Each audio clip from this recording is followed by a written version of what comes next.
வீடியோவில் management accounting சப்ஜெக்டில் marginal costing சாப்டரில் university of Madras April 2025 question பேப்பரில் கேட்டிருக்கக்கூடிய 5 மார்க்ஸ் ப்ராப்ளம் சால்வ் பண்ணலாம். டிஎஸ் ரெட்டி புக்கில் இருக்கக்கூடிய இல்லஸ்ட்ரேஷன் நம்பர் 11th ப்ராப்ளம் தான் நம்ம சால்வ் பண்ண போகிறோம். அதாவது இதே ப்ராப்ளம் தான் உங்களுக்கு கொஷின் பேப்பரில் கேட்டிருக்காங்க. மார்ஜினல் காஸ்டிங் சாப்டர், இந்த சாப்டர் பார்த்தீங்க அப்படின்னா உங்களோட மேனேஜ்மெண்ட் அக்கௌண்டிங் சப்ஜெக்ட் புக்லேயும் இருக்கும், காஸ்ட் அக்கௌண்டிங் சப்ஜெக்ட் புக்லேயும் இருக்கும். ப்ரீவியஸ் இயர் வரைக்கும் காஸ்ட் அக்கௌண்டிங் சப்ஜெக்டில் தான் இந்த சாப்டர் கொஷின் கேட்டிருந்தாங்க. இந்த இயரில் இருந்து தான் மேனேஜ்மெண்ட் அக்கௌண்டிங் சிலபஸில் இன்க்ளூட் ஆகிருக்கு. எதுக்காக இந்த இன்ஃபர்மேஷன் அப்படின்றத சொல்லிடுறேன். ஏன்னா இம்பார்ட்டன்ட் கொஷின் ப்ரீவியஸ் இயர் கொஷினில் இருந்து நீங்கள் ரெஃபர் பண்ணணும்னா காஸ்ட் அக்கௌண்டிங் கொஷின் பேப்பரில் தான் மார்ஜினல் காஸ்டிங் கொஷின்ஸ் கேட்டிருப்பாங்க.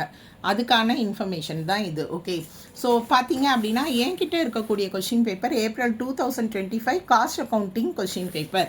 இந்த கொஷின் பேப்பரில் கொஷின் நம்பர் 17 தான் நமக்கு மார்ஜினல் காஸ்டிங் கொஷின் கேட்டிருக்காங்க. From the following data calculate PV ratio variable cost and profit அப்படின்னு கேட்டிருக்காங்க. Sales 80,000, fixed expenses 15,000, break even point 50,000. ஓகேவா? ஸோ பார்த்தீங்க அப்படின்னா அதே இன்ஃபர்மேஷன் தான் நமக்கு கொடுத்துருக்காங்க இல்லஸ்ட்ரேஷன் 11ல். Marginal costing chapter exam point of வியூவில் தரோவாக படிச்சுக்கோங்க. உங்களுக்கு மொத்தமே 6 ஃபார்முலா தான் இருக்கும். ஓகேவா? ஸோ இந்த 6மே பார்த்தீங்க அப்படின்னா எல்லாத்துலேயுமே 2 ஆல்டர்னேட்டிவ் ஃபார்முலா கொடுத்துருப்பாங்க. உங்களோட புக்கில் மேனேஜ்மெண்ட் அக்கௌண்டிங் புக்கில் பேஜ் நம்பர் 6.25ல் எல்லா ஃபார்முலாஸும் கொடுத்துருக்காங்க. இந்த 6 ஃபார்முலா தெரிஞ்சாலே நீங்கள் ஈஸியாக 5 மார்க் 10 மார்க் என்ன பண்ண முடியும், செக்யூர் பண்ண முடியும். ஓகே, ஸோ இப்போ நமக்கு பார்த்தீங்க அப்படின்னா இந்த கொஷின் பேப்பரில் ஃபஸ்ட்டு இன்ஃபர்மேஷன் எனக்கு என்ன கேட்டிருக்காங்கன்னு பாருங்கள். பிவி ரேஷியோ கேட்டிருக்காங்க. ஸோ பிவி ரேஷியோக்கான ஃபார்முலாவை எடுத்து எழுதலாமா? பிவி ரேஷியோவோட ஃபார்முலா என்ன அப்படின்னு பார்த்தீங்க அப்படின்னா நமக்கு பிவி ரேஷியோ வந்து கான்ட்ரிபியூஷன் பை சேல்ஸ் இன்டூ 100. இன்னொரு ஃபார்முலா என்னன்னு பார்த்தீங்கன்னா change in profit by change in sales. இந்த ஃபார்முலா பார்த்தீங்க அப்படின்னா நம்ம 2 இயர் இன்ஃபர்மேஷன் கொடுத்தா தான் யூஸ் பண்ண முடியும். ஓகே, இன்னொரு ஃபார்முலா கான்ட்ரிபியூஷன் பை சேல்ஸ் அப்படின்னு கொடுத்துருக்காங்க. நமக்கு கொஷின் பேப்பரில் பார்த்தீங்கன்னா கான்ட்ரிபியூஷன் கண்டுபிடிக்க இன்ஃபர்மேஷன் இருக்கா பாருங்கள். சேல்ஸ் மட்டும்தான் இருக்குது. கான்ட்ரிபியூஷன் அப்படின்றது சேல்ஸ் மைனஸ் வேரியபிள் காஸ்ட். அப்போ வேரியபிள் காஸ்ட் இன்ஃபர்மேஷனுமே மிஸ் ஆகுது. 2 ஃபார்முலாவுமே இல்லையே, அப்போ எந்த ஃபார்முலா நம்ம யூஸ் பண்ணுறது அப்படின்னு பார்த்தீங்கன்னா மற்றது இருக்குது இல்லையா, அதில் இருக்கக்கூடிய ஃபார்முலாவையும் நீங்கள் வெரிஃபை பண்ணி பார்த்துக்கோங்க. ஓகே, ஸோ நமக்கு பார்த்தீங்க அப்படின்னா இன்னொரு ஃபார்முலாவில் பிவி ரேஷியோ இருக்குது. என்னன்னு பார்த்தீங்கன்னா fixed cost by PV ratio. Okay, so break even சேல்ஸ்னு கொடுத்து fixed cost by PV ratio கொடுத்துருக்காங்க இல்லையா. நமக்கு ஃபிக்ஸட் காஸ்ட் கொஷினில் கொடுத்துருக்காங்க. ஓகே, பிரேக் ஈவன் பாயிண்ட்டும் கொடுத்துருக்காங்க. அப்போது பிவி ரேஷியோன்றதுனால பிவி ரேஷியோ ஃபார்முலா தான் யூஸ் பண்ணணும்னு அவசியம் இல்லை. நம்ம எந்த ஃபார்முலா யூஸ் பண்ண போகிறோம், பிரேக் ஈவன் பாயிண்ட்டோட ஃபார்முலாவை யூஸ் பண்ணி பிவி ரேஷியோ கண்டுபிடிக்க போகிறோம். ஓகே, புரிஞ்சுதா உங்களுக்கு? ஸோ பிரேக் ஈவன் பாயிண்ட்டோட ஃபார்முலா நான் சொன்னேன் இல்லையா, அந்த பேஜில் இருக்கக்கூடிய ஃபார்முலாவை படிச்சுக்கோங்கன்னு. Fixed cost by PV ratio. Okay, so பிஇபியோட formula fixed cost by sales, sorry PV ratio. Okay, so இப்போ பார்த்தீங்க அப்படின்னா பிஇபி இன்ஃபர்மேஷன் நமக்கு கொஷின்லேயே கொடுத்துட்டாங்க 50,000. ஸோ இந்த அமௌண்ட்டு நமக்கு தெரியும், பிஇபி வந்து 50,000. அதே மாதிரி ஃபிக்ஸட் காஸ்ட் பார்த்தீங்க அப்படின்னா 15,000, இதுவுமே நமக்கு தெரியும். ஓகேவா? ஸோ இப்போ நம்ம பிவி ரேஷியோ கண்டுபிடிக்கலாம் இல்லையா. ஸோ எப்படி கண்டுபிடிக்கணும் அப்படின்னு பார்த்தீங்கன்னா கிராஸ் மல்டிப்ளிகேஷன். கிராஸ் மல்டிப்ளை பண்ணிங்கன்னா கண்டுபிடிச்சிட முடியும். பிவி ரேஷியோ இந்த பக்கம் வந்துடும். அடுத்து பார்த்தீங்க அப்படின்னா நம்பர்ஸ் எல்லாம் ஒரே சைடு எடுத்துகிட்டு போகிறோம். இங்கேருந்து வரும்போது இங்கே கீழே டிவைட் பண்ணிவிடுவோம். 15,000 டிவைடட் பை 50,000 பார்த்தீங்க அப்படின்னா நம்ம கேன்சல் பண்ணலாம். 3/10 இல்லைனா 30%. பர்சன்டேஜில் சொல்லணும்னா 30%ஆக சொல்லலாம். ஓகேவா? ஸோ அடுத்து பார்த்தீங்கன்னா நமக்கு கொஷினில் என்ன கேட்டிருக்காங்க, பிவி ரேஷியோ கண்டுபிடிச்சிட்டோம், வேரியபிள் காஸ்ட் கேட்டிருக்காங்க. ஓகேவா? ஸோ வேரியபிள் காஸ்ட் எப்படி கண்டுபிடிக்கலாம் அப்படின்றதுக்கு ஃபார்முலா என்ன அப்படின்னு பார்த்தீங்கன்னா பொதுவாக பார்த்தீங்கன்னா சேல்ஸ் மைனஸ் வேரியபிள் காஸ்ட். ஆனால் கான்ட்ரிபியூஷனும் நமக்கு தெரியாது இல்லையா.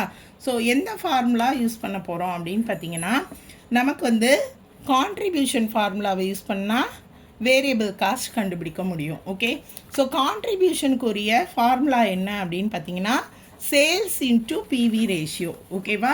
கான்ட்ரிபியூஷனுக்கான ஃபார்முலா. ஸோ இதை கண்டுபிடிச்சிங்க அப்படின்னா வேரியபிள் காஸ்ட் கண்டுபிடிக்க முடியும். ஃபஸ்ட்டு கான்ட்ரிபியூஷன் கண்டுபிடிச்சி வேரியபிள் காஸ்ட் கண்டுபிடிக்கலாம்.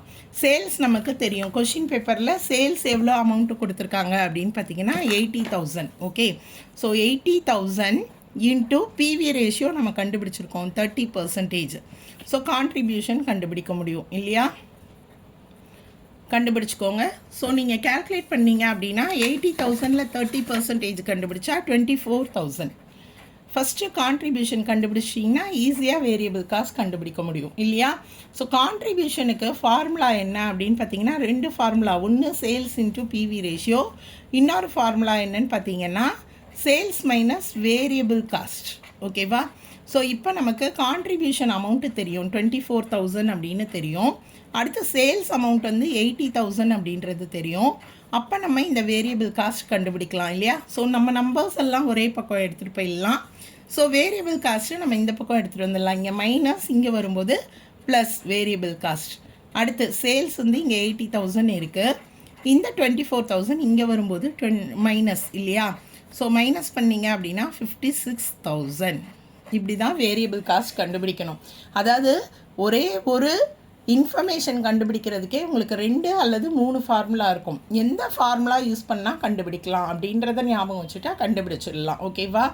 ஸோ வேரியபிள் காஸ்ட் கண்டுபிடிக்க கான்ட்ரிபியூஷன் ஃபார்முலாவை யூஸ் பண்ணுங்கள். அதுக்கப்புறமா கான்ட்ரிபியூஷன்லேயே சேல்ஸ் மைனஸ் வேரியபிள் காஸ்ட் அதை வச்சு நீங்கள் கண்டுபிடிக்கலாம். ஓகே, அடுத்து நமக்கு ப்ராப்ளமில் என்ன இன்ஃபர்மேஷன் கேட்டிருக்காங்கன்னு பார்த்தீங்கன்னா ப்ராஃபிட் என்ன அப்படின்னு கேட்டிருக்காங்க. ஓகேவா? ஸோ இந்த ப்ராஃபிட் கண்டுபிடிக்கிறதுக்கு என்ன ஃபார்முலா அப்படின்னு பார்த்தீங்கன்னா profit is equal to contribution minus fixed cost. உங்களுக்கு வந்து இந்த மார்ஜினல் காஸ்ட் ஸ்டேட்மெண்ட் தெரியும் இல்லையா? மார்ஜினல் காஸ்ட் ஸ்டேட்மெண்ட் ப்ரீவியஸ் வீடியோவில் எப்படி ப்ரிப்பேர் பண்ணணும்னு சொன்னேன். Sales minus variable cost contribution minus fixed cost தான் என்ன ப்ராஃபிட் இல்லையா?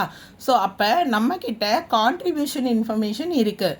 ஃபிக்ஸட் காஸ்ட்டும் என்ன பண்ணியிருக்காங்க கொஷினில் கொடுத்துருக்காங்க. கான்ட்ரிபியூஷன்லேருந்து ஃபிக்ஸட் காஸ்ட்டை மைனஸ் பண்ணால் ப்ராஃபிட். ஓகேவா?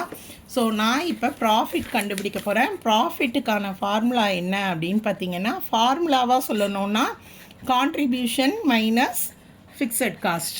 ஓகேவா?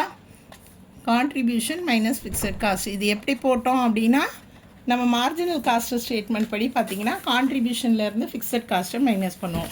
கான்ட்ரிபியூஷன் நம்ம இப்போ கண்டுபிடிச்சோம் இல்லையா? எவ்வளோ அமௌண்ட் கண்டுபிடிச்சோம்? 24,000 மைனஸ் ஃபிக்ஸட் காஸ்ட்டு. கொஷின் பேப்பரில் பாருங்கள் ஃபிக்ஸட் காஸ்ட் எவ்வளோ கொடுத்துருக்காங்க பார்த்தீங்கன்னா 15,000. ஸோ 24,000ல் 15,000 மைனஸ் பண்ணுங்கள். 9,000 தான் என்னது ப்ராஃபிட். ஓகேவா? ஸோ மார்ஜினல் காஸ்டிங் ஈஸியான சாப்டர்.